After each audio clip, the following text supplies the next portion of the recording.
me taking the phone to get the codes to get out of the building. Obviously, it cut the 4G. So we're back on. I do apologise about that, but this is part 2 of the Black and White show. And after what was, I think, was a powerful first part of the show, I think we've got the right message out with Ali and things like that. And very much thanks to having him on the show. But we can get on to the football and that now, and talk what you know a lot about.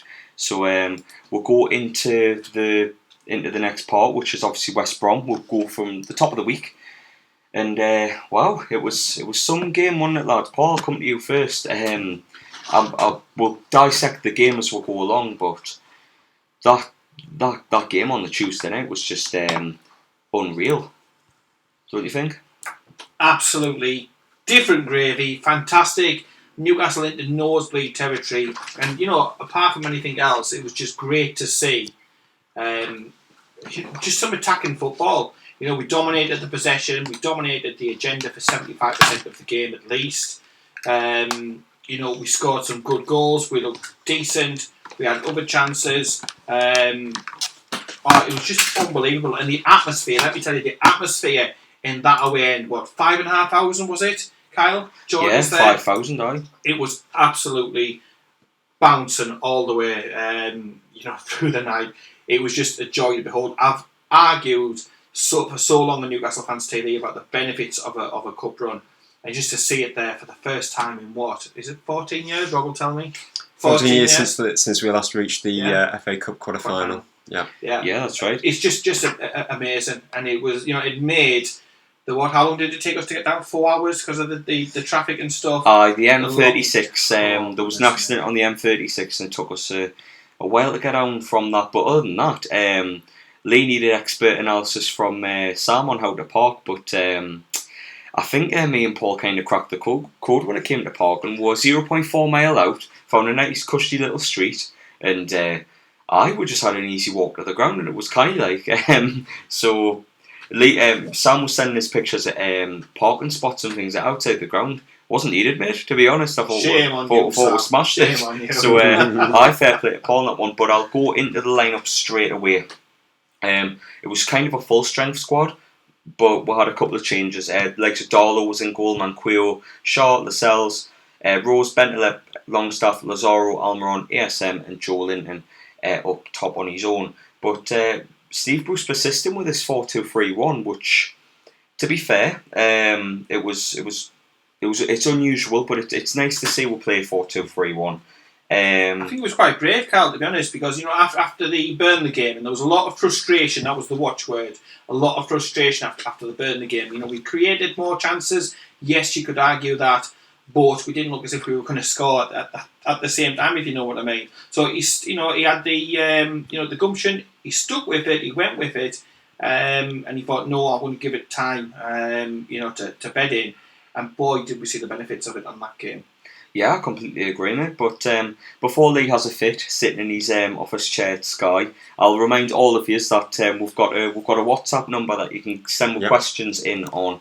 You can let us know your thoughts on yesterday's match, on Tuesday's match, which we're currently talking about, or the contract situation of some of the players as we go later into the show. You can contact with the number is on screen, but if not, if you're listening on Nova Radio, it's 0747 6497 166. Or you can even comment on the live chat as well, which I've seen a couple. Sam commenting, some of us couldn't even get in the away end. Yeah, mate, but it wasn't my problem. I didn't have to not celebrate. I mean, Newcastle scored 3 times, and with how little we've scored at the minute, that's kind of a miracle. So for him not to celebrate for 3 goals, Paul, I could not manage that. I'll tell you. I mean, I tried it once, and I was going back on a train heading back from London to the northeast. A lot of Sunderland supporters got on. They'd been playing at the same time, and I was listening to a Newcastle match on the radio as you do. Once we scored, and it was something like the 92nd minute, I jumped up in the middle of this train and screamed at the top of my voice, and I learned my lesson from then on. Was this before the times of Newcastle Fans TV, Paul? Oh yes, it was very much before the times, because I mean now I definitely wouldn't, because I get grief every time I go over there. So how far back are you talking, Paul? Or is it this was quite a way ago. So this is when Sunderland were actually a Premier League side? Yes, we're talking the dark ages. So we're talking some time ago. Yeah, wow. But I learned then that I just cannot do it. If Newcastle score, it's an instant reaction, it's an overflow. And I was just glad for the British Transport Police on that day getting me off very safely at Durham Station. But Rob, I haven't spoke to you much, mate, because obviously we had Ollie in the first part, and Paul's been quiet as well, which is unlike Paul. But hi Rob, I hope all is well. But I'll come to you first, mate. The first part of the match I thought was started really well. Bentaleb had a really good chance. ASM missed an absolute raker from about 25-30 yards, and he hit the post. Yeah. Was it a shock to you that we started so well? I was expecting a bit of a reaction considering the lack of decent results that we had throughout February. I was expecting that sort of reaction, especially against the Championship team. And there's also the Cup. Like I said for quite a while now, safety is in our hands. I even said that before Southampton. So I really want us to go out full strength in the Cup. And also West Brom, from their point of view, they're really wanting to focus on their Championship campaign. So I was expecting us to get the win at the end, but a really good start. And it was almost like a carbon copy of West Ham back in November, wasn't it? It kind of was, and it takes us very nicely onto the goal. Really good play. Alan Saint-Maximin was in a bit of a situation, but he turned two players at once in his own half, drives forward. Miggy Almiron makes a perfect run through a gap of defenders, finds a great pocket of space, and the Miggy Almiron of a couple of months ago wouldn't have put this in the back of the net, but he takes it so well with his left peg, putting it into the right-hand corner. Brilliantly finished, expertly finished from Miggy Almiron, putting 1-0 up. I was shocked, to be honest. I thought it would be a much tougher game. And have you watched the replay back of that? Yeah, I watched it all. Doing my research, I mean, you can ask the other half. I've probably watched it 50 to 100 times. But the noise of that ball hitting the back of the net is just a very, very satisfying noise. It's a well-worked goal. I'm so pleased because all through the times when he was getting criticised, I continued bashing and banging on this drum and this agenda. If you saw him play internationally, where he does play that position all the time, he's unbelievable. I mean, even when he wasn't scoring goals, I'd say stick with him, mate, because honestly, that lad is talented. And I know 40 a couple of weeks ago, after one of the games, who was it against Crystal Palace, where he was kind of just called him a wanderer. I couldn't have disagreed with that anymore. Miggy Almiron is a fantastically gifted player. Fantastic pace, works so hard for the team. So I disagree with that, and I think he's proven 40 wrong. So as long as he keeps proving 40 wrong, 40's just Mr. Negative. He's been called that, hasn't he? He's been called Mr. Negative. I can see why. I mean, player ratings. I mean, he does steal the show, but when he's on the, how dare you say I steal the show? I steal the show. I steal the show. Oh. I will just say, in defence of 40, when I would class him in my. He's gonna kill me. In my generation and stuff like that. We have seen some dark times, some dark times. So we've got to look at the fact, sometimes the negative side of it. But I think with this one, he had it totally wrong. Sorry, 40. I know you'll probably be listening. Sorry about my impression of you as well. It was worse than one of his puns. We'll get back into the swing of things. Mason Ferrier in the chat has said, we're talking about possible cup run. We will be after we've dissected this game. We can only dream, lad. We can only dream. But we'll be touching on that later on. But I'll go into the second goal. And it was just before half time. I was saying to Paul, who I was sat next to, for the West Brom game, we could do for a goal just before half time, just to put the game to bed a little bit.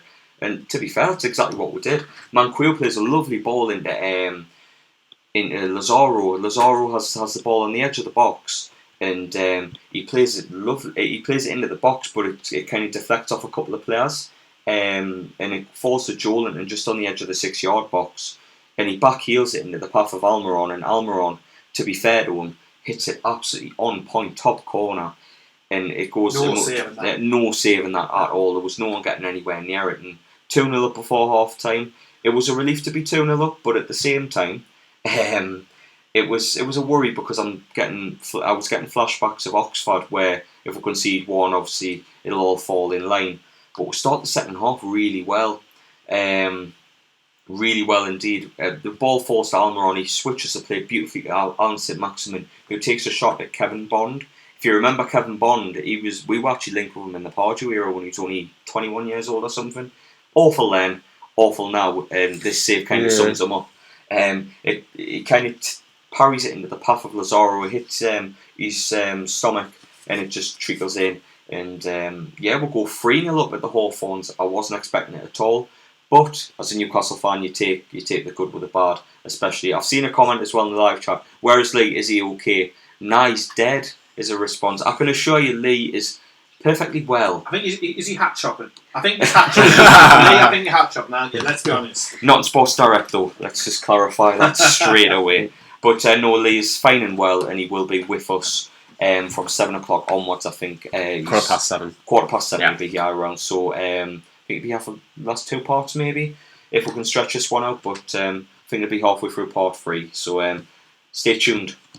But after the third goal goes in, if anything, we sit back, and I've seen a couple of comments on social media where this may be a problem, even after the Southampton game, where we sat back after we scored the goal, and that may be looked at as a problem.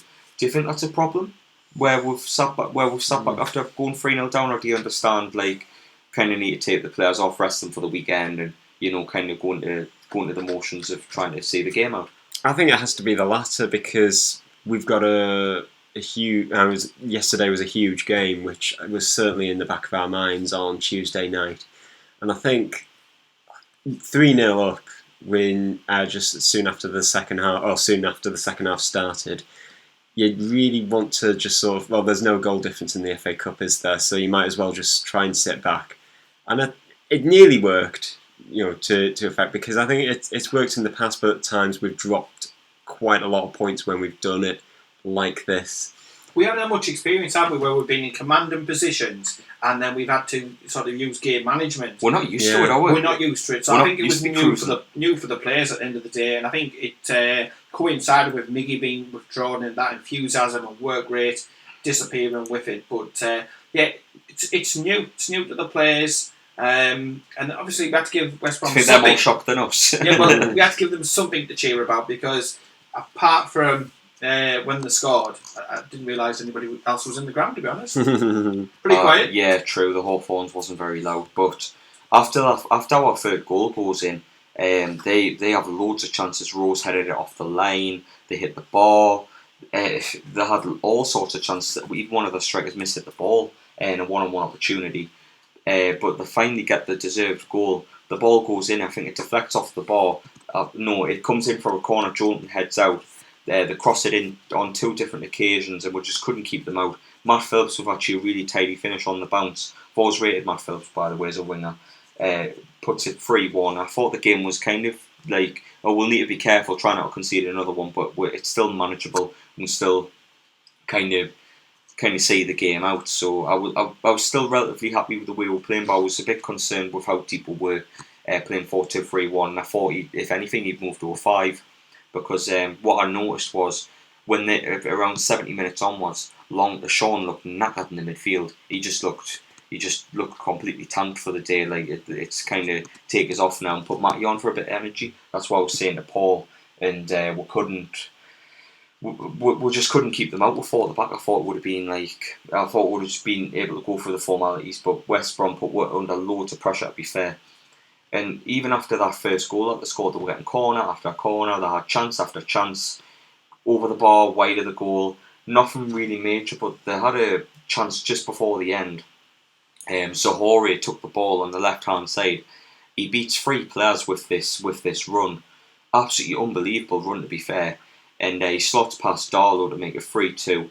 And I think there was 2 minutes to go, so it might have been too little too late. But as we know from Everton in a couple of weeks ago, it's never too little too late. So we had to see them last couple of seconds out, but we managed to see that out. And thankfully, even though Newcastle make difficult work of the last 10 minutes, like they always do, Newcastle go through to, wait for it, the quarter final of the FA Cup. Yeah. First time in 14 years, man. I think as well, it was a big thing because we were playing against a side who, albeit championship, playing with a lot of confidence. The top of the championship. Yeah, they're used to scoring goals, they're used to winning games, they're used to dictating the play in the league that they're at. So to do that, and after the players with that we withdrew and Bruce withdrew, I thought was really, really good. And also as well, at the end, Dwight Gale, oh my word, what were you thinking? that should have been another goal for Newcastle at the end as well. But I'm just amazed to be through, to be honest. Yeah, I'm happy to be through. But before we get onto the Craig Hope versus Steve Bruce situation, we've got Manchester City in the draw, which is, on paper, it's technically the hardest draw.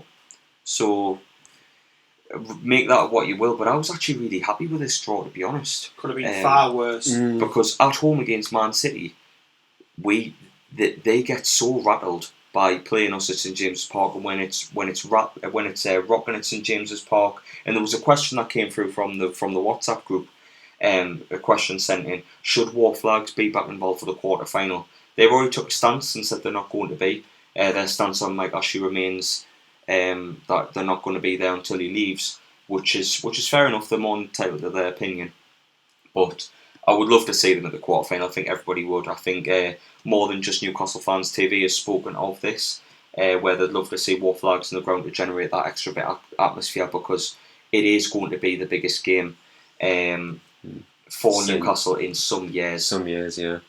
So it's one of them. But I've just seen a comment in the live chat, Kev's Film Channel.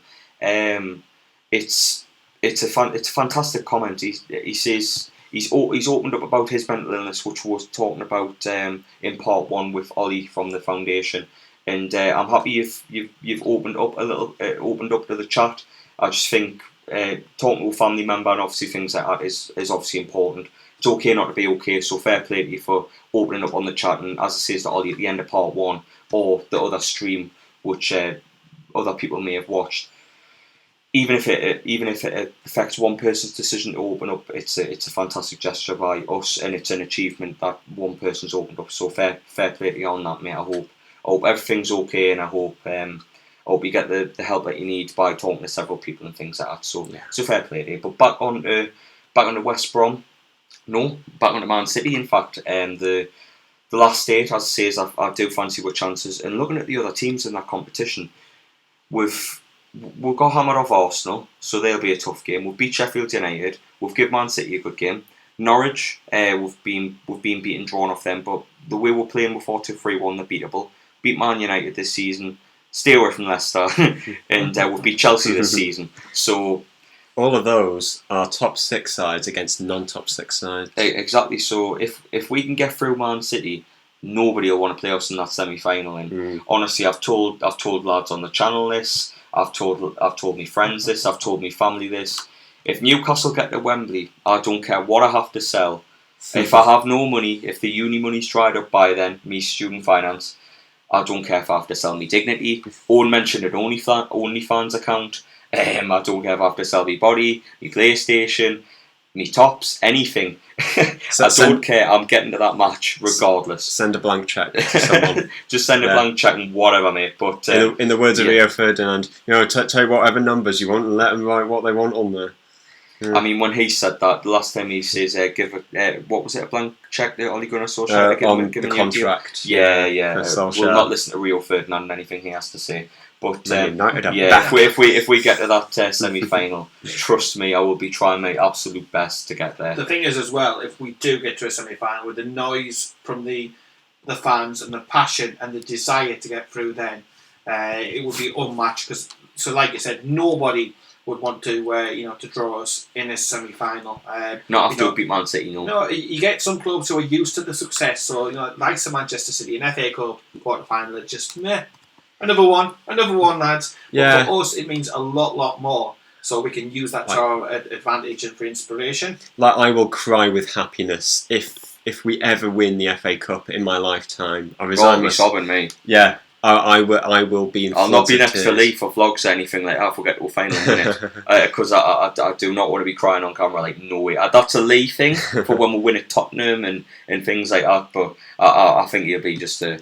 It'd be a wreck if we win anything. Thing is, if 4 decades and I've seen us win the Total Cup and the Championship. Yes. I mean, it's that's trying your love for something. But the best trophy I've seen is the Total Cup. I mean, it's a fantastic cup, Paul. I don't know what you're on about. The cereal box cup. But we got through the cup, and it's actually nice to just think about it again, because you look at the last time we made a quarter final was Hull. and that was when we were in the Championship, and nobody had any real thought of it, that we could win that.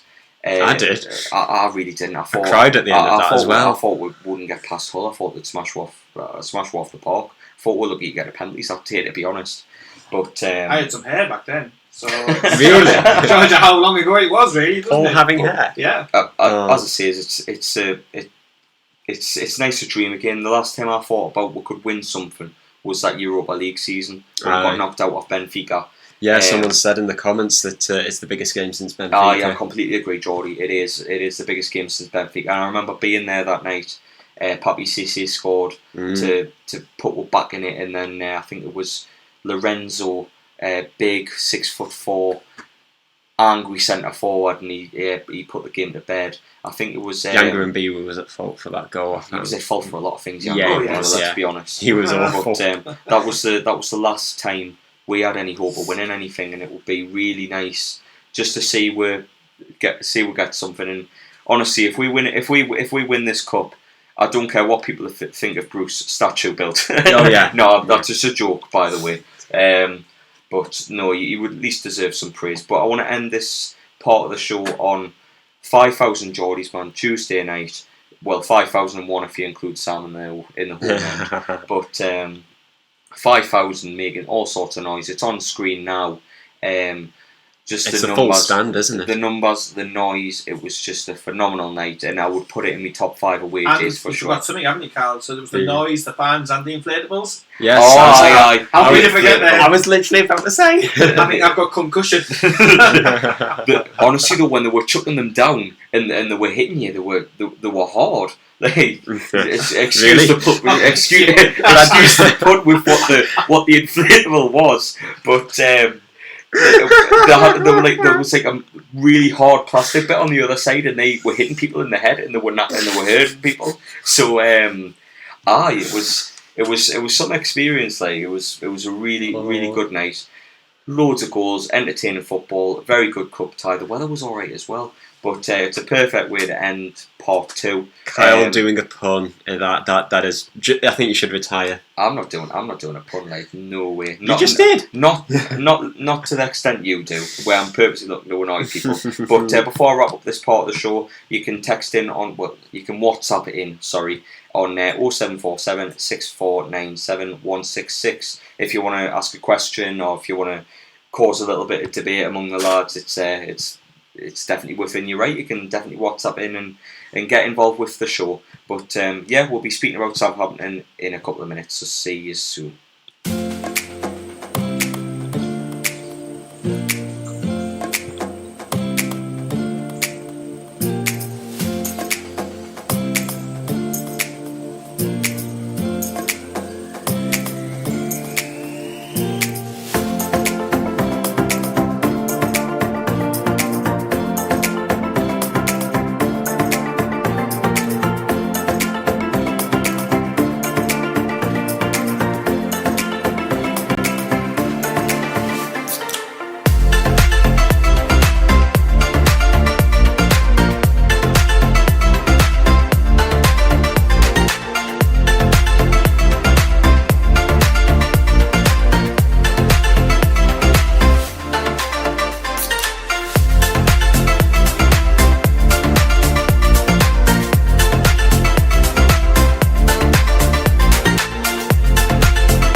And welcome back to the Black and White Show. This is part 3.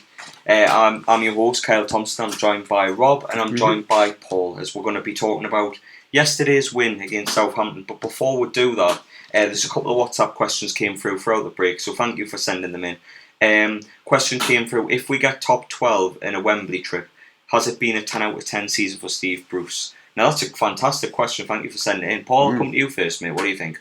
So if he gets to Wembley, so say he beats Man City, and he finishes in the top 12 of the Premier League.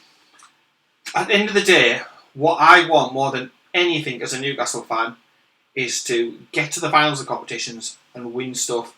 So if he achieves that, fantastic. And I've been missed it in the middle all the way along with Steve Bruce. I haven't got too excited when he's gone on undefeated runs, and not too down, because I think he's doing a decent job, given he's coming after Rafa and all the love for him, etc, etc, etc. So I think if he gets, and he was to do that under the circumstances, with all the Rafa stuff that went on before, with the ownership still being an issue, etc, etc, I think, yeah, a good job, definitely. Sure. And he's just given us a little bit of hope, and that's what we want as Newcastle fans. Hope of winning the cup there. But what do you think, Rob? Do you think top 12 finish in Steve Bruce? Most definitely. 10 out of 10. Yeah. Yeah, most definitely. I would agree. I mean, us getting to Wembley would be absolutely phenomenal. Who thought that when Bruce came in that we'd be 17th or above?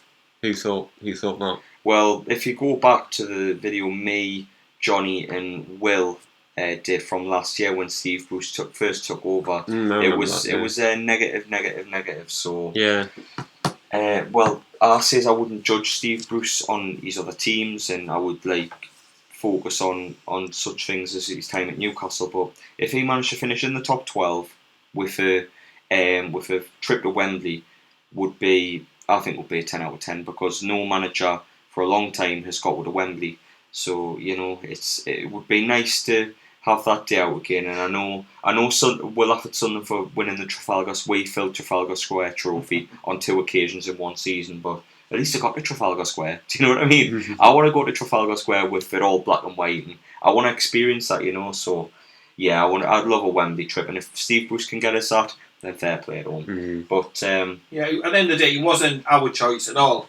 Nobody in this group at all would say Steve Bruce would be our choice, but he was the choice, and you've got to get behind him and you've got to support him. He's doing the best that he can, given the hand he's being dealt with and the situation at the club, which is still pretty toxic. But yeah, if for nothing else, allowing us to dream for a second is a welcome distraction to the relegation battle that we've been in what feels like an eternity. To be fair though, Bruce has done it in the past. With Hull, he took them to the FA Cup final. I know they got hammered off Arsenal on that day, but he got them there. I mean, a team like Hull in the FA Cup final, they weren't doing it beforehand. So I suppose he's doing something right in the FA Cup. I know he hasn't won it, but if he had a decision of who he was going to win it for, I'm definitely sure it would be for Newcastle United, because to end the run without a trophy up here, it's automatic godlike status. I don't care what you think of him tactically or as a manager or anything like that. If he ends that barren run of trophy up here, it's automatic god status. I don't care what people think of him. There'll be automatic positivity around Steve Bruce. I think he kind of get the keys to the kingdom if he won the cup. But it's a long way off yet. We still need to win a couple of more games to even think about winning it. Isn't it typical though, Carl, when Newcastle managed to get through to the latter stages of a competition, it's a Premier League lockout. We couldn't have a League One or League Two team in there. Yeah, League One. Gillingham. Oh, 2-2. Oh, sorry, I'm going off. But we couldn't have a selection. If we are to do it, we've got to do it the hard way, and that way is always the Newcastle way. If there's a hard way to do anything, we will find it. So it's probably, hopefully, fingers crossed. We'll look at the trek to the quarter final. Literally, look at it. Yeah. We drew Rochdale. We ended up at St James. We beat them in the replay. Oxford 0-0 draw at home. Beat them in the replay in extra time at the death, and then 3-0 cruising against West Brom and nearly trip up and end up in extra time again. So it's just been a typical Newcastle kind of cup run. If they're going to go on one, this is how they do it. I mean, I think we've played more games than anybody else in the cup, which is mad. But there's another question. This is the last one from the WhatsApp group for this part. Are we going to Wembley, and what are your thoughts on Saint-Maximin? Will we reach the final? And if Andy Carroll scores, we're on the pitch. I do agree with that sentiment. If Carroll scores, we're on the pitch. So say that's unfair. If Sammy scores, we're on the pitch. But we've already kind of spoke about the Wembley thing, so we'll go on about Saint-Maximin. I know I'm going to speak about them later after we've spoke about Southampton in particular. But if you're going to sum up in one word, I'll let you start. Go on, Rob. One word for Saint-Maximin. Artistic. Artistic. Paul? Different. Brilliant. Because he's different than anything else we've got. I'm just going to say different for the sake of it, I suppose. But we'll go on to Southampton. This was a big game. Fantastic win for Newcastle, as I've says in my quick thoughts, and as been echoed throughout the videos on Newcastle Fans TV. Fantastic win. It takes 8 points from the relegation zone, which is fantastic. All the results went for us as well, which always helps. But we'll go from the beginning. The team that started it is on your screen, but if you're listening on Nova Radio, Dubravka was in goal, Manquillo, Lascelles, Fernandez, Danny Rose, Matt Ritchie, John Shelby, Isaac Hayden, Alan Saint-Maximin, Miggy Almiron and Dwight Gale. I think Lee's got a bit of a typo wrong there. He's set it up as a 4-4-2, kind of, because it looks like he's got Almiron and Gale up front together. But it was a 4-2-3-1, just to clarify. But the surprise to me was Jordan was dropped off the back of arguably his best performance against West Brom on the Tuesday night. That was a surprise.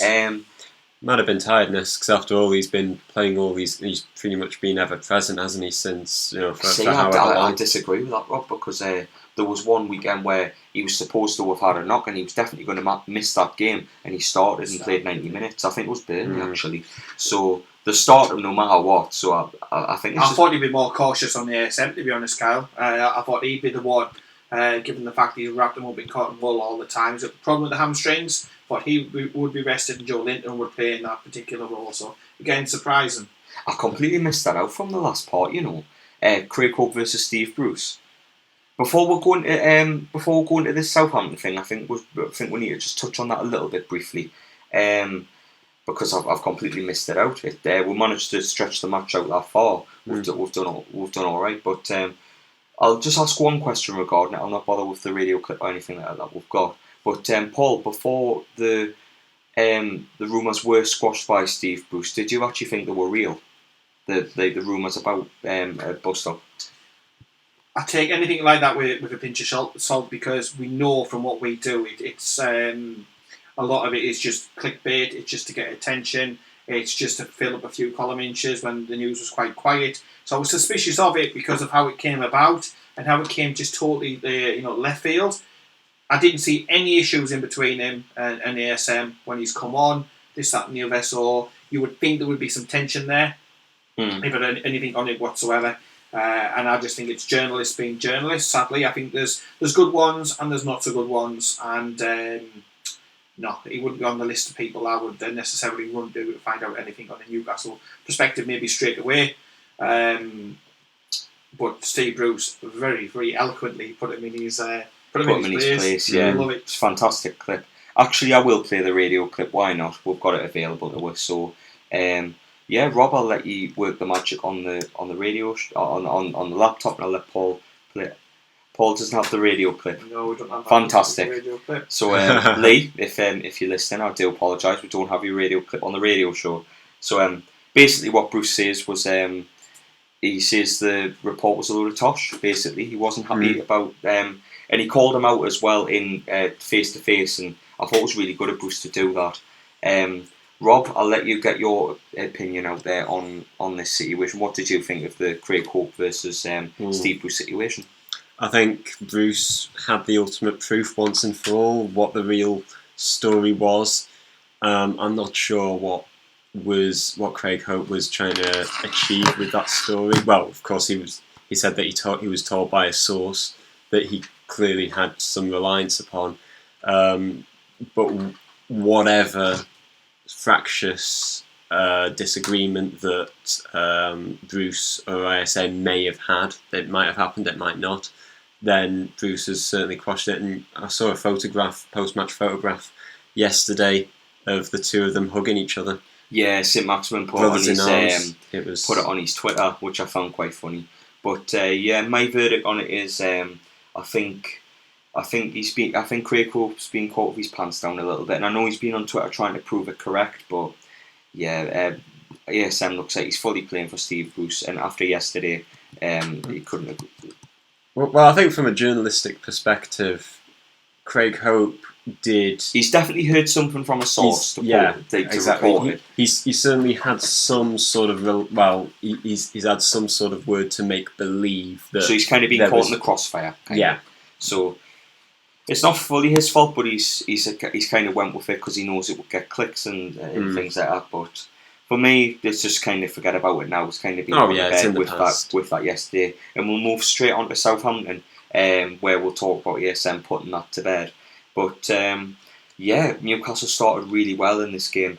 Again, 2 good starts to a game in an entire week. Which, as a Newcastle fan, if you know, we usually sit behind the ball, 10, 11 men, and hope for the best and count up with a bit of hope. We'll score 1 or 2. But we've started really well. Gale playing up top. He got plenty of chances and he had 2 sitters in the first half. And actually, no, he had 3. He had 3 sitters. Three big chances. He hit the keeper with 2 of them, and he put 1 of them wide. I was all for giving Dwight Gale a start, but after this first half, I'm kind of reminded why people wanted him to go to West Brom on loan with this, because he gets these golden opportunities, and you think Championship Dwight Gale will put that in the top corner. Championship Dwight Gale will be arms aloft celebrating and shushing the away end, shushing the home end, but. I don't know what it is. He just kind of put the ball in the back of the net at the minute. He's had, even with him being sporadically in and out with the squad, he's had 5 or 6 fantastic chances, and he's scored none of them, which is really bad. Big question to both of you: do you think Joe Linton in that position would have scored? Yes, but to counter-argue that, I don't think Jordan gets into them positions. I think he'd be on the left-hand side. It's one of his bigger flaws, isn't it? You'd be more worried. The thing is, he's getting into them positions, and you've got to think, keep doing it on a consistent basis, and it's going to end up going good. But with the likes of Joe Linton, I think he spends too much time with his back to the opposition's goal, and he's not getting into them positions. So, like I say, at least the team is creating chances for the striker. Eventually, that's going to come good, you'd have to think. But I think Gill, he needs maybe 3 or 4 chances before he will, notch a goal. He's had 5 or 6, mate. He hasn't scored them, man. I think as well, I'm not sticking up for him, but he obviously got that injury when he was on Dwight tours pre-season. He's missed so much football out. It's going to take him a while to get back into the swing of things and everything. He's an instinctive striker. Try saying that. In the live chat, you know what I mean? In the live chat, who is the better centre forward? Is it Joe Linton or is it Dwight Gale? For me, I think Dwight Gale is better in getting in those positions, and he's better at linking up play, and he's more of an experienced centre forward, whereas Joe Linton's a bit more athletic. I feel he can win those headers and win those little knock-ons a bit more effectively, but he doesn't get into the box enough. So it is a hard one. I mean, George Walters, bless he's put no Mutu in the chat, but Mutu doesn't really get chances. I'd like to see him get a chance, don't get us wrong. Yeah, he's been fit for a couple of weeks. He works very hard when called upon, but he's just not rated by the management. So I can't really put him in if he's not even on the bench and things like that. I personally think Joe Linton is a fantastic athlete, and the running and the determination, all that, fantastic. But I think Dwight Gale is a bit of a technical footballer. He's got the mental side of it, and he can read the game a little bit better. And if Joe Linton develops in that side, then we could have a hell of a player on our hands. Yeah. But the move 2-1, like I say, Bruce has said consistently, he's been fit for about 3 weeks now, and he's just not getting anywhere near, even when we haven't got a striker on the bench. So I'm frustrated, surprised why we've still got him, because why carry any sort of dead weight in the squad? I just don't understand it, to be honest, at all. Well, I was starting to get really frustrated after these couple of chances. It was not long before the sending off, and McCarthy's making save after turning into Manuel Neuer for the afternoon. He was just he was playing really well, and I say this in my quick thoughts yesterday, that in terms of a single performance by an English goalkeeper this season, I haven't seen better. and he probably deserved a point. Him alone deserved a result out of that game because he played so well. It's like a man possessed. Yeah, he was. He played really well. It was very reminiscent of some of the goalkeeping displays that we've seen Dubravka playing this season, where he's kept winning games and things like that.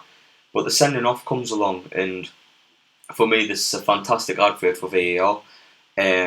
Ginepro goes through Hayden, and he's got no intention for the ball. The referee initially gives a yellow card, but VAR brings it up. He goes over to the monitor, and fair play to the referee, because not many referees go over to the monitor these days to look. He looks at that monitor and he literally turns back and he knows what card it is. And he sends Ginepro straight off, and it's on screen there with his head in his shirt, gutted about being sent off, but he knew exactly what he was doing. It was a very malicious, horrible challenge. Well, no, Rob. It was a red. His body language was pointed towards Hayden. I'm in no doubt that it should have been a red, but the thing is, his first touch as he gets the ball is terrible, and he's desperately trying to recoup. He's desperately trying to recover from that terrible first touch, and he's just got into Hayden and completely mistimed his next touch of the ball. I think he's maliciously went. I know he's had a bad touch, but I think he's went to maliciously stand on the trying to stamp his authority on the game, isn't he? Yeah, for sure. Literally. And he is a good player, Ginepro. I've seen a couple of goals that he scored this season.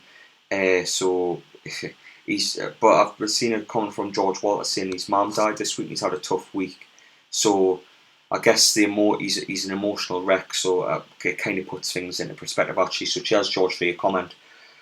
But the tackle was still a bad tackle. I hope he's all right in that department. He won't be having the best of times, but yeah, it really puts into perspective, that one. But from that, they're down to 10 men. It's the first time we've actually had a player sent off against us in a long time. Rob, you're the stat man on this channel. When was the last one? I can't remember. In the Premier League. If you told me before we were going to be on air, I'd have looked this up. I think you put me on the spot. It's on Newcastle Fans TV's Facebook page as well. So I'll bring that up shortly. There's just a little bit of a plug there. We're nearly at 21,000 No, mate, followers? correction. We are at 21,000 followers, which is fantastic. Breaking news, ladies and gentlemen. But yeah, I mean, in fact, I remember when it was. I think it was like Remy got sent off at the same time as Johnson away there. Norwich. Bradley Johnson, yeah. Bradley Johnson, I think that's when it was, and that was 6 years ago. So, Christ, it's a long time ago. But VAR can't be, surely. No, it is, Rob. Honestly, it is. It's been that long. Referees love women, really. But we'll take full advantage of this, and we're putting pressure on, and the ball goes into the box, and I'm not sure what Buffal was trying to do. I think he was trying to hit the ball with his shoulder, and he kind of lunges into it, and it hits the top end of his arm. I wasn't sure what the referee blew up for initially. I thought Hayden done a foul on someone, and VAR checked for a penalty, and then it's given. I'm like, whoa, given for what? And then he shows it back, and I'm thinking, well, I've seen less given, but I can understand why it was given, because obviously he's leant into it. The intent was with the shoulder, but it's accidentally hit his arm, and obviously the penalty's given. Now, I don't know about you, in terms of penalty takers, we don't get them often, but if there was one man I would ask to take this penalty, it would be Matt Ritchie. But he's missed his last two for Newcastle. He missed one against Everton in March of last year. Oh, harsh, Kyle. You're harsh. He's missed this one against Southampton. Now, is it a good save or is it a poor penalty, Rob? It's a terrific save, because you can see from the picture on your screens right now. That ball is going right in the corner. That is a terrific penalty. How many keepers are actually going to save that? It's on target. It's going right in the corner. How many keepers have long enough arms to get down that low? I agree with you, actually, Rob. I thought it was a really good save. Actually, the bloke behind the goal, the one McCoy, looks a bit like sorry. No, the old Chelsea manager with hair. He looks a bit like that. But I have a really good save from Alex McCarthy, and he was keeping them in this game. For those wondering if Lee is dead in the live chat, he's just walked in. So he's going to say hello. He's on camera too, waving hello. Hello, I'm not involved, but I'm just saying hello. Yeah, so Lee's just popped in. But yeah, we'll get to half time. Very frustrating. That was still 0-0. But we'll go into the second half, and there's plenty of optimism, because I thought if we get this goal, Southampton's heads will drop with where they are and how poor they've been at home. And for me, I thought, with them having to come on with less players, I thought we could just counter-attack them and just play them off the park and maybe score 2 or 3 if we got an early goal in the second half. But this wasn't to happen. Really frustrating second half. Southampton did to us what we've done to teams for the best part of the season, which is park up and hope for the best on the counter attack, and it was working a treat for them. I remember them having a really good chance. The ball goes long, and Lascelles did really poorly here because he lets Ings take it down and turns him beautifully, and he hits it at Dubravka, and luckily it wasn't anywhere towards the top corner, because if it was anywhere left or right at Dubravka, he wouldn't have had a hope in hell's chance of getting there. But that was the one major chance Southampton had, and Newcastle had all the possession, but we weren't creating any chances, and we didn't really get any major chances up until the goal. Steve Bruce tries his best to go more attacking. He brings Joelinton on, he brings Sean Longstaff on, he brings Lazaro on. Sean Longstaff puts for me it was a nothing ball. I don't know who he was trying to hit with his pass, but the ball goes long, and Valerie, the fullback from Southampton, touches it really heavy with his chest, really, really heavy touch on the chest. And Alan Saint-Maximin, with all of his pace, just runs, charges him down, he loses the ball, and shows great composure to just bury it in the corner. Brilliant scenes in the away end. Final relief, 10 minutes to go, 1-0 up away from home. I thought we'd finally got there.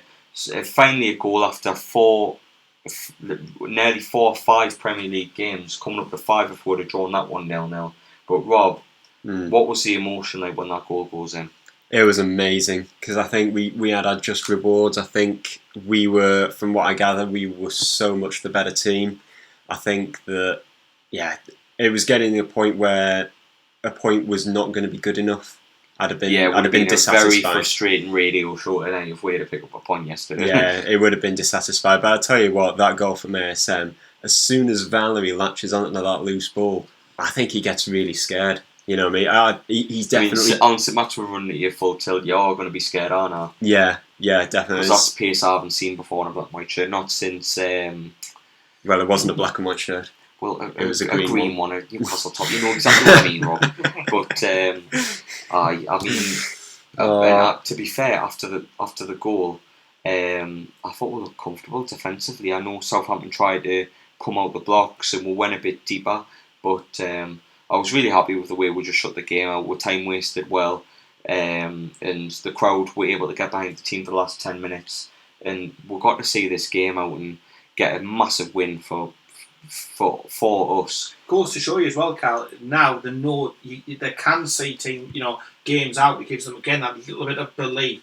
That Saint-Maximin goal ended a run of 440 minutes without a goal, and it must have been playing on the mind. They're getting desperate towards the end of the game, and you see him going to make a mistake, and ASM must have thought it was absolutely Christmas when he'd stolen there. I mean, his celebration was absolute Christmas. Unbelievable. Putting, I think it was Obafemi Martins to shame with his celebration, with his flips, and then doing helicopters in front of the away end. It was just fantastic scenes. I wish I made the long journey down, but obviously life for student one is hard, and you can't afford every game. But really good result from Newcastle. I was really happy yesterday with the performance and the result now. And if Gale had put those early chances away, we could have easily won this by 4 or 5 yesterday. I was really, really happy with the performance, and I've even spoke to several friends about this. That was probably our best performance of the season, where we haven't conceded, we haven't got under the cosh and struggled, and we've looked dominant for a game. Admittedly, once we scored that all-important goal, I wasn't nervous. For me, I'm just bricking it all the time whenever we're winning by 1 goal in the closing stages, all the time. But yesterday it was much different. Yeah, I mean, I'll give you a thing. For the rest of the season, every time Newcastle win or get a point, you're sitting there thinking, we didn't deserve that, we stole it. Or there's been like a freak amount of luck, like Everton, for example, where we deserve nothing. But in these games, since the formation changes, you can see you're frustrated against Burnley.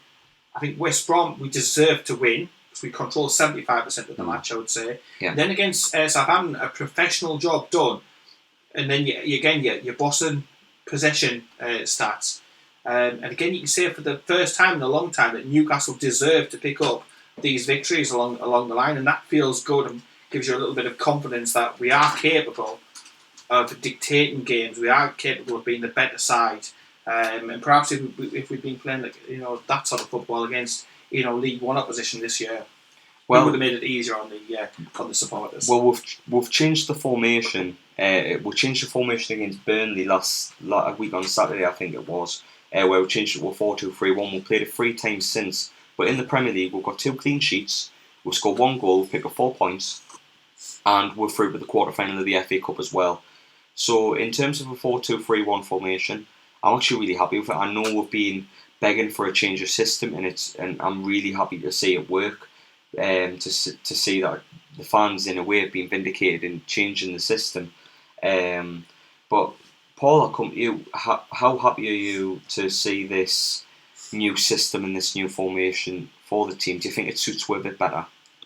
I think it does. I think it allows Miggy to be in the position that's best for him, and I think we look a different proposition with him playing on full confidence, with him able to shoot on goal, not have to be stuck out on either side. I think we look better when he looks better, and it incorporates all of our better players, and also sort of papers over the crack that we haven't got an array of fantastic strikers. So yeah, I mean, kudos to Bruce. He's brought forward this formation. He was going to use it from next season, but I think if we hadn't continued to use the previous formation, we would have been probably out of the cup, and it would have just progressively got worse and worse and more toxic around St James's Park. So again, kudos to Bruce for having the backbone to be able to do that.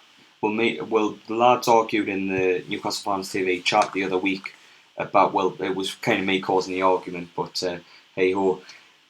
Basically what I said was, Bruce, until this 4-2-3-1 formation came to fruition, he hadn't really added anything himself to Newcastle. It was more kind of copying off the blueprint that was Rafa's formation and just kind of running with it. But with this formation and the way we're playing, you can see it's starting to actually show like an imprint on this team, that he's been able to change something at least.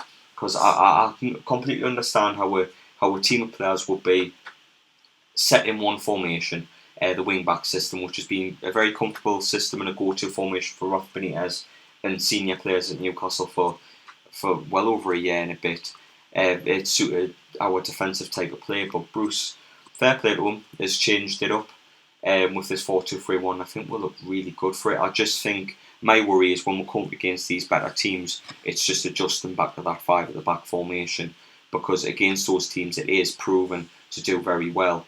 And I think this 4-2-3-1 has been able to allow the likes of Saint-Maximin and Miggy, as Paul said before, to really blossom with service in and around them. And even with Dwight Gale getting 3 chances a game, I know he didn't score them, but the last time a striker had 3 chances in a game for Newcastle was a long time ago. So it is good to see. I know there's positives to be taken out of certain negatives with Gale missing umpteen chances, but at least we are creating them chances now. Yeah, that's very true. For most of the season, I've said before to all the lads that the entertainment factor has literally been on zero. The results have made up for it. You've had some great results, but the entertainment, the stuff that you're watching, has been terrible. I mean, results come first for me. I mean, I've sat through some bad times as a Newcastle fan, so results come first for me, because we're going to be happy about the result and things. I know the football is never usually great, but I suppose it's just a bonus if the results are there. But I'm going to wrap up on this part of the show with a couple of more, with a stat and a couple of more, and 2 more questions. But the stat is Newcastle only won 1 in 15 without Saint-Maximin playing, which is unreal. 1 out of 15, and then when he's played, we've won 8 out of 15. It's quite convenient that he's played the same month that he hasn't featured in this season for Newcastle. But 8 out of 15, over 50% when he started games. It just shows how important he actually is. And I know I asked you to sum him up in one word before, but Paul, I'll come to you first. How key is Saint-Maximin to Newcastle United? He's like a talisman, isn't he? He's a connection with the fans. The fans love and adore him. And again, gives you somebody just to pin your hope on. Even if the games aren't going fantastic, he can pop up a moment of magic, and there you go. You know, you look at previous players like that, like Haddon Ben Arthur. Can flip the switch. Yeah, flip the switch, and then that's the difference between a win and the a memories point, and stuff like that. Yeah, fantastic. Yeah, completely agree, mate. Rob, do you want to add anything on Maximin?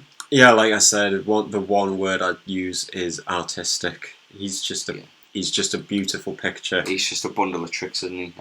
No idea. Absolutely brilliant player, and probably one of the best signings of the summer, if I say so myself. I know a couple of teams around the league have signed some good players, but don't think they've had the impact as Saint-Maximin has at Newcastle for sure. And here's a stat for you: that's the first time we scored on March the 7th since 1990.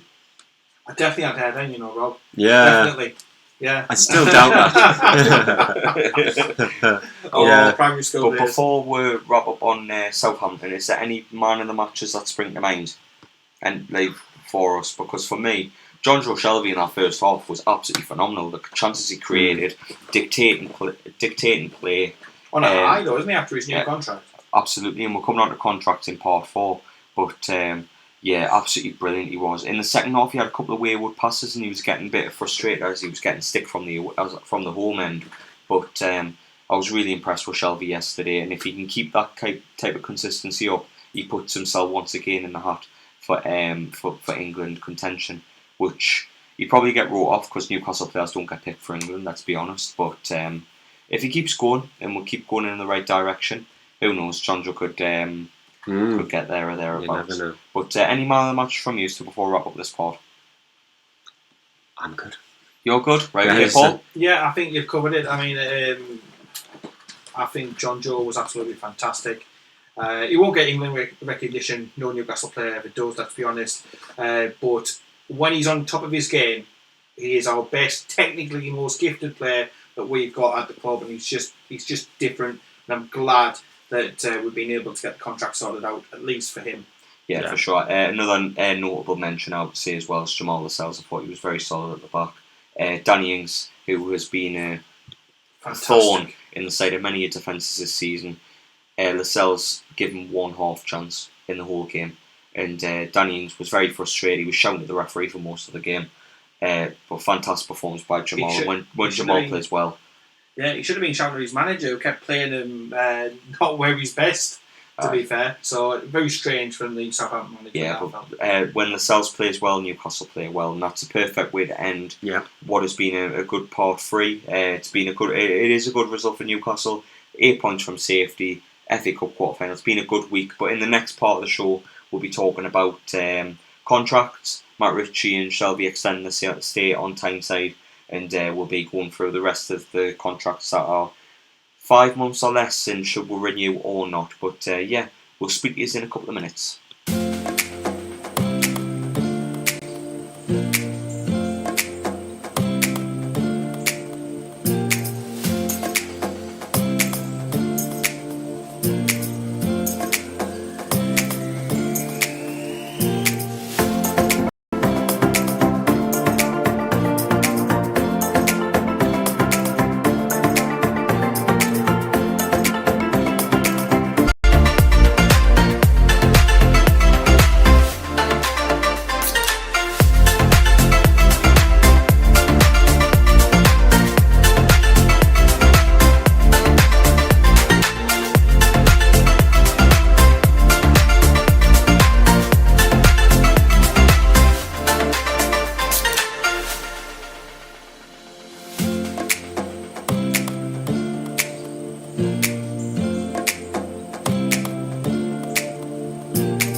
to part 4 of the Black and White show.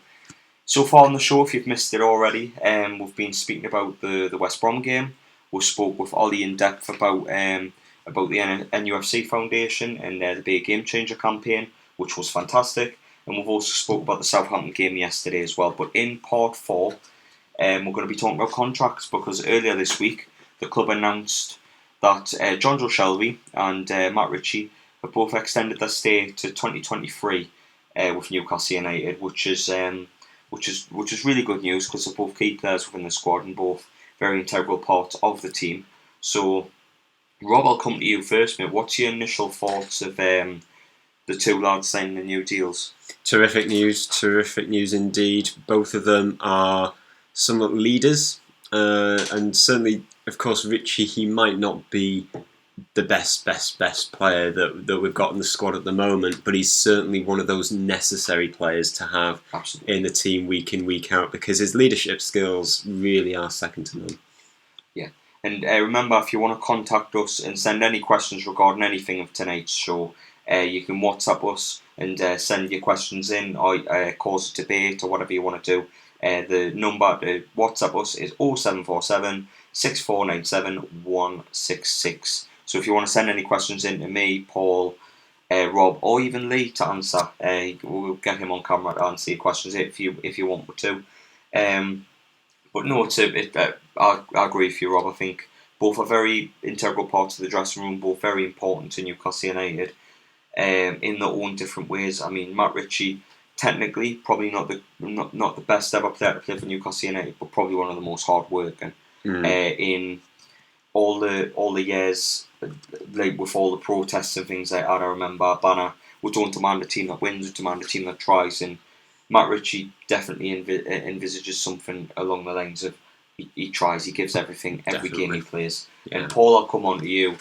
Just how important are these two deals to finally get these two futures settled? Because Matt Ritchie's been linked elsewhere, and John Rose obviously gets his yearly link to West Ham. So how do you feel about them eventually tying down to stay?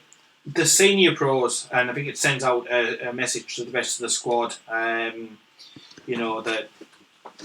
the club is serious. They do want to sort out all the contract issues that they are. It's a start. I will say it's taken a very long time to get to this stage, but you've seen the result. I mean, look at Jonjo against Southampton. The difference, he knows where his future is for the immediate next couple of years. It allows all the transfer speculation to go away. Concentrate on your game, and he plays better. And with the other players like Matty Longstaff, etc., looking at that, senior pros committing to the club is going to help. He's a name as well, which will also help attract other players to the club, hopefully over the summer. So I see lots and lots of positives about them signing. Well, we've got a comment from Kenny, one of our regular commenters, so thanks for sending it in, mate. It was only last week saying Ritchie wasn't good enough, and last season you wanted rid of Shelvey. I do admit, last year, for when he got sent off against, I think it was Wolves last season, it was a night-time game. I thought maybe the writing was on the wall, because there was heavy links to West Ham, and there was reports coming that he was unhappy. Let's be honest, this season. But this season, Jonjo Shelvey's really showed his own, and under a new manager, he's really showed what he can do. I think if Rafa was still here, I think Shelvey would have been away, but he's really come into his own. And hell, if I'm proved wrong by anyone or any player, I'll hold my hands up and say fair play to you and keep going. Like Manquillo, who we'll talk about soon. Who's proven everybody wrong over a series of time, and Isaac Hayden. Yeah. When he was wanting out of the club for personal reasons, and he's eventually knuckled down and sorted his personal problems out and staying at the club, which is fantastic.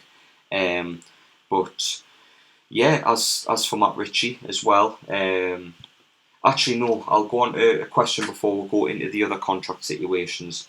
Favourite Shelvey moment, Rob? So far. Shelvey. Oh, okay. There's quite a few from the Championship, like the really good goal he scored against QPR, his second that night. That was my birthday as well, that. I'm sick of this QPR game, you know. You were about to constantly haunts us. Yeah. Dad, I know you're listening. You didn't take us to that game. Oh, sorry, man. Yeah, but...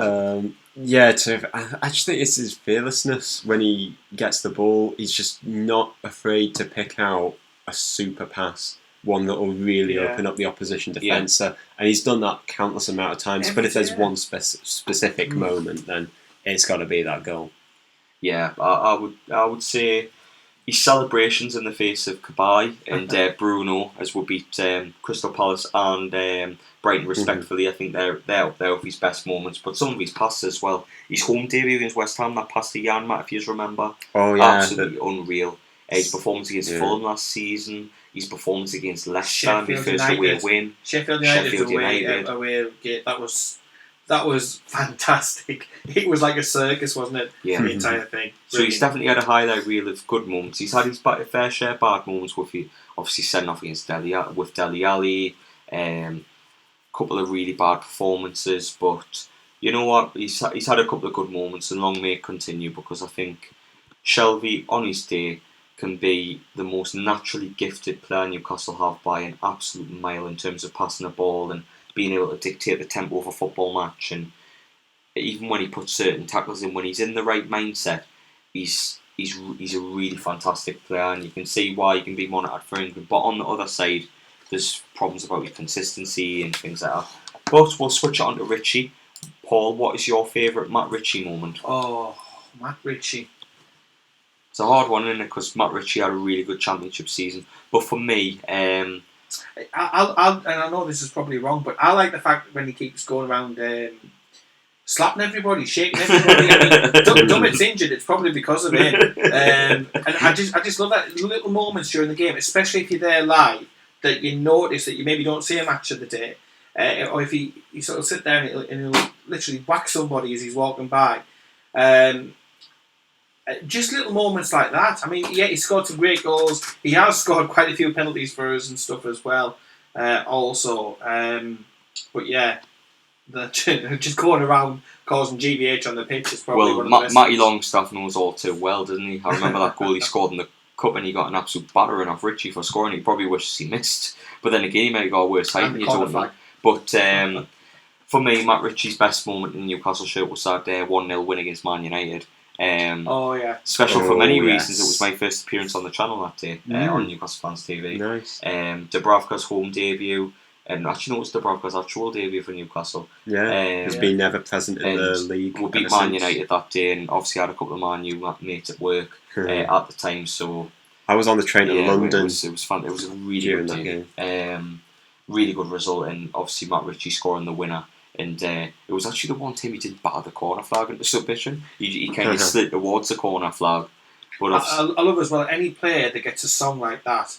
So every single time, you know, when you've got like 52,000 Geordies singing about his magic hat, that's just great. These are the small things, the small details, which as Newcastle fans you've got to hang your hat on, because obviously we don't get the cups and the success and this, that and the other. Yeah, so it's just little moments. Little moments like that, but yeah, the Manchester United one, fantastic. Brilliant noise. But these are the contracts that have been sorted. There are a couple of others which we are going to go through very slowly now, between now and the end of the show, whose contracts haven't been renewed yet, and the contracts we are going to be looking into, and should we renew or should we not renew. So play along in the comments if you want to WhatsApp with and let we know your opinion on these. Let we know. The number is on screen, 0747 6497 166. So if you want to get involved, please WhatsApp us or get involved in the live chat. But we'll go to Federico Fernandez first. For me this season, he's actually been kind of a mainstay in Steve Bruce's squad, even as a back two. He played yesterday, and he plays fairly solid with Lascelles in a back two. In a back three, he's fairly reliable as well. Very rarely makes a mistake. Very good signing that we made from Swansea a couple of years ago. Chips in with a couple of goals now and then as well. Like shown on screen, he scored against West Ham away from home earlier this season. But he's 30-year-old, and I know the club don't usually tend to renew the contracts of older players, but maybe Richie's had a new contract and he's 29, so maybe senior players do get a new deal. But for me, I would say he does deserve a new deal, because I think we need depth in that position with how injury-prone Lejeune can be. Lascelles has had a couple of major injuries, and he's a steady replacement to come in. He even plays in the first team and very, very steady. So I think Fernandez should be staying at the club. Paul, what do you think of Fernandez? I've heard some murmurings about. Obviously, there's this 1 year option supposedly on his contract. Yeah, that's right. I was about to mention that. There are issues around about the fact Bruce thinks that if we're going to play a formation with just 4 defenders at the back, that maybe we overstocked slightly in the centre back, the centre back department, and there could be changes there this summer. But for me, he's a player who's happy to be on the bench. He's a player who's happy to play. He'll play in a 2. He'll play in a 3. Quite comfortable. He's settled in the area. His family likes it, and every time you call on him, he's Mr. Consistent. He'll put his body on the line. He'll head away all day. He's always a 7 out of 10, isn't he? Yeah, he's always going to be that. So to me personally, I'd keep him. I think it's a no-brainer.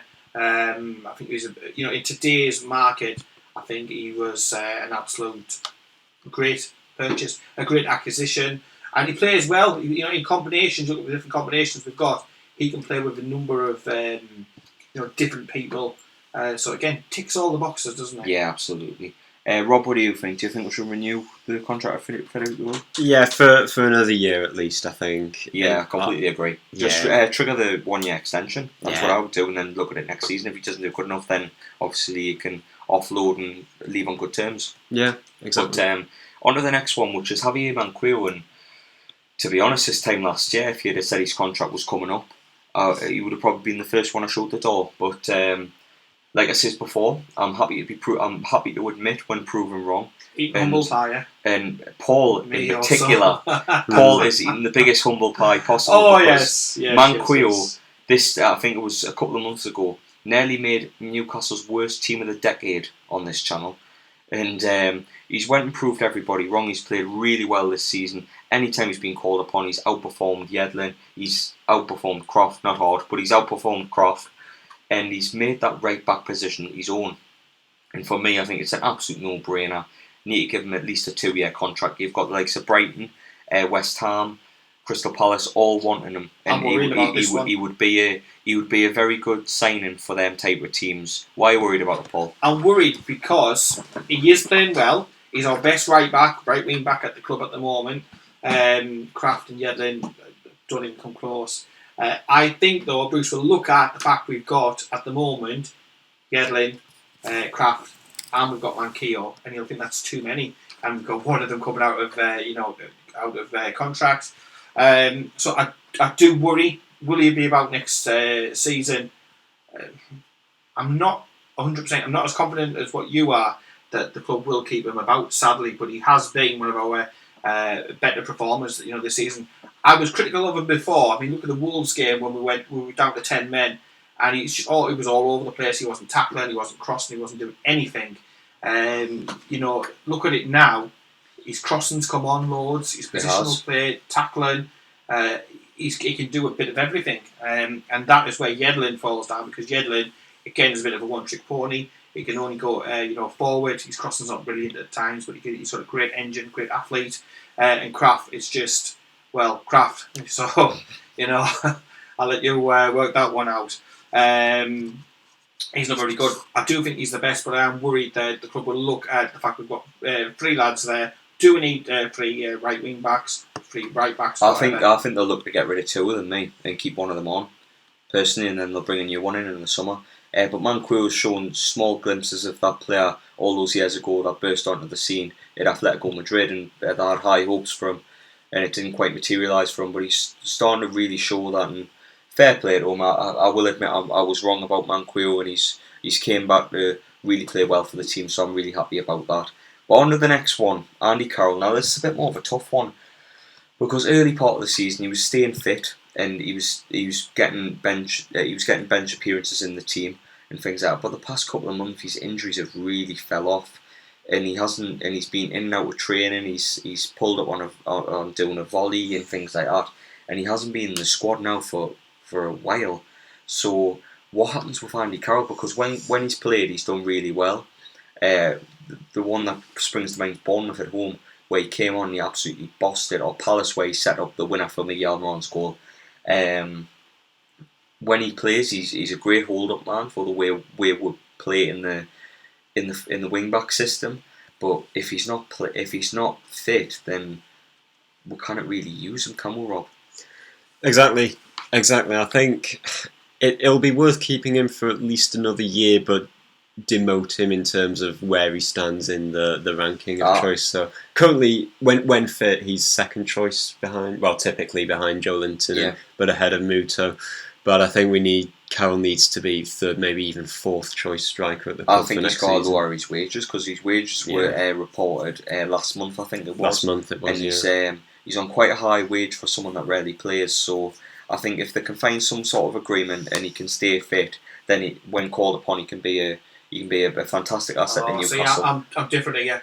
I think the striking department needs major surgery. I think that's the area that needs the most work this summer. Mutu, if you don't rate him, move him out. Let him move on. Let's get some money back in for him. Dwight Gale should have, in my opinion, have been sold last summer. We should have used that money for Rondon, but that's a different kettle of fish. Don't think it's quite. Joe Linton, we're going to have to keep because we spent all this money on him. We're going to see nowhere near that back. I don't think out of these 25 places that we've got to fill up, we can waste one on somebody who you can't hang your hat on. He's constantly injured, different injuries all the time. I think his body's letting him down. Yes, he's a great voice, he's a great character around, he gets the area.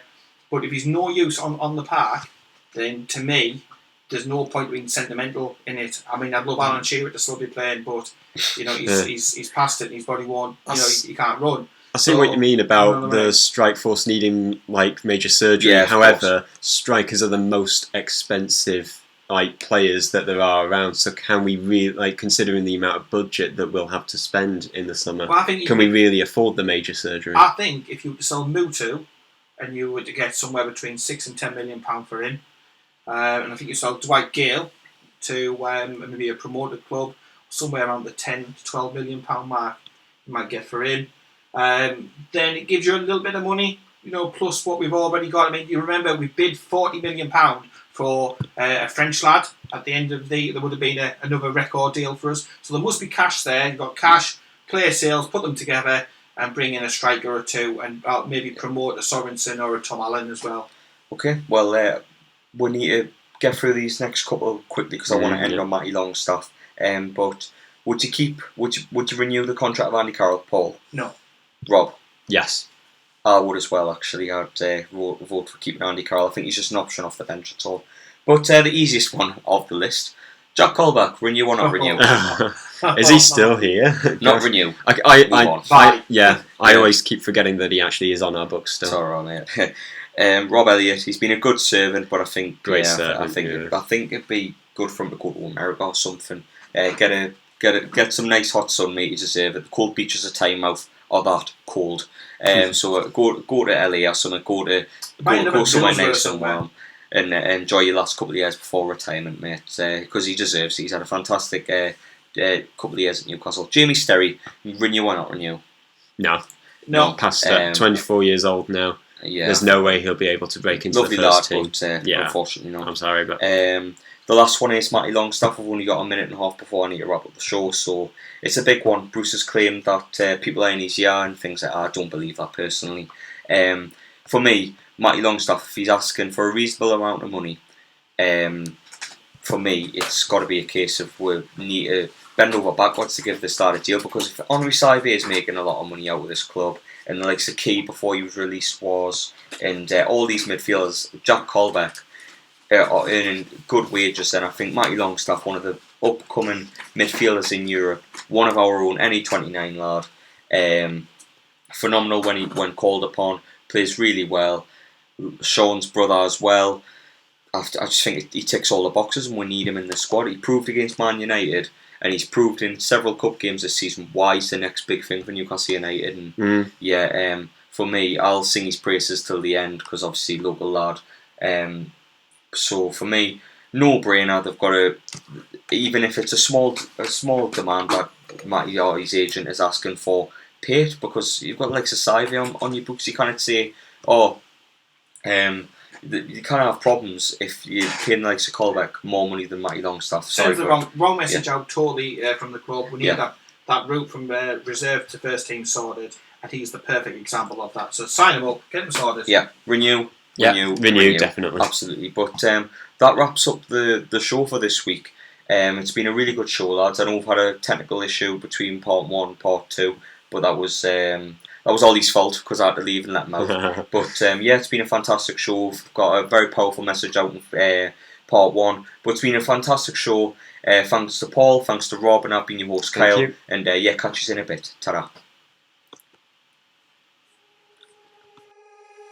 When I walk into the kitchen, you saw the look on my face. You saw the look on my heart to get out of this place. I seen something I've never seen before. When you put on the pineapple, we couldn't be friends anymore. Pineapple blossoms, go on pizza.